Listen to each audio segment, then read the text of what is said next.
빨간색 전기차 한 대가 아파트 주차장 기둥을 그대로 들이받은 채 멈춰 있습니다. 얼마나 빠른 속도로 충돌했는지 운전석인 차량 왼쪽은 형체를 알아볼 수 없을 정도로 부서졌고 날아간 잔해들은 바닥에 나뒹굽니다. 어젯밤 11시 50분쯤 경기 광주의 한 아파트 지하 주차장에서 70대 남성이 운전하던 승용차가 주차장 기둥을 들이받았습니다. 대리기사로 차량을 몰았던 70대 운전자는 숨졌고 동승자였던 차주 역시 큰 부상을 입고 병원으로 옮겨졌습니다. 이 사건 제보자는 당시 전기차가 지하주차장 내 코너를 돌자마자 굉장히 빠른 속도로 기둥을 향해 돌진했다고 전했습니다. 사고 발생 뒤 뿌옇게 연기가 올라왔고 전기차 화재 가능성에 대비하기 위해 소방관들도 출동했던 것으로 알려졌습니다.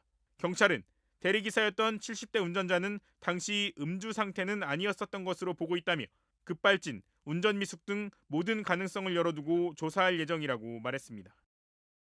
빠르게 달리던 택시가 맞은편 인도를 넘어 건물로 돌진합니다. 여기서 멍 때리고 있다가 이렇게 쌩 지나가는 걸 봤는데 그 뒤에 이제 한 1초 뒤에 바로 여기로 들이받더라고요. 이 사고로 70대 택시기사 등 5명이 다쳤습니다. 기사는 급발진을 주장하고 있지만 경찰은 운전 미숙 가능성을 조사하고 있습니다. 관광객을 태운 버스가 비탈길에서 미끄러져 넘어진 전세버스 사고 역시 60대 운전기사의 실수였습니다. 지난해 택시와 버스 등 사업용 자동차가 유발한 사고 약 1,200건 가운데 운전기사가 65세 이상인 경우는 670건, 전체의 56%로 전년보다 4.4%포인트 증가했습니다.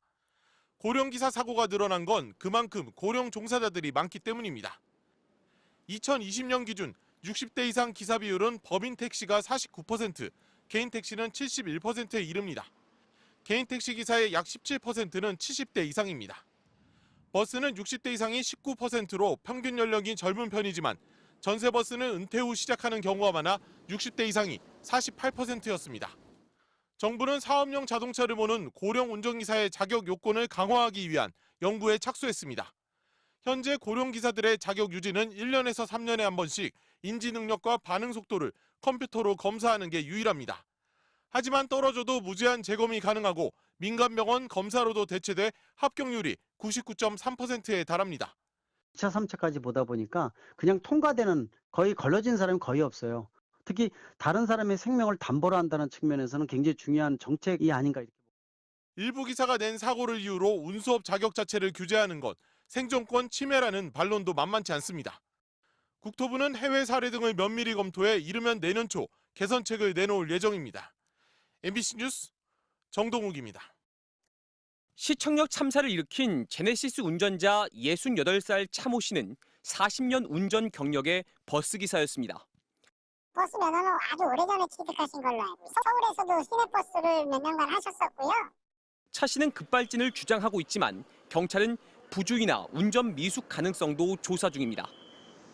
차 씨처럼 65살 이상 버스, 택시 기사들은 주기적으로 안전 운전이 가능한지 자격 유지 검사를 받습니다.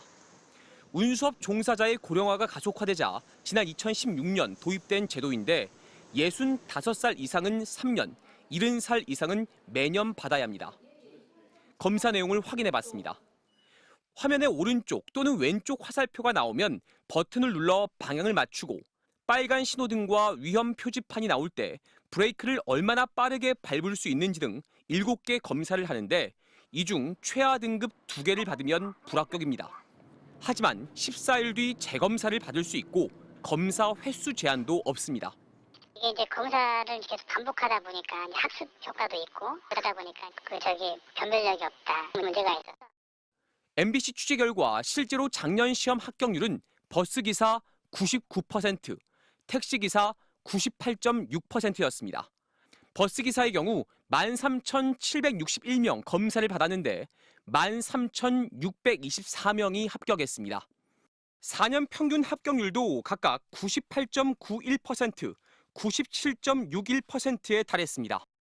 정부는 오는 9월부터 고령 버스, 택시기사 자격 유지 검사가 변별력이 있도록 판정 기준을 강화할 계획입니다. MBC 뉴스 이문현입니다.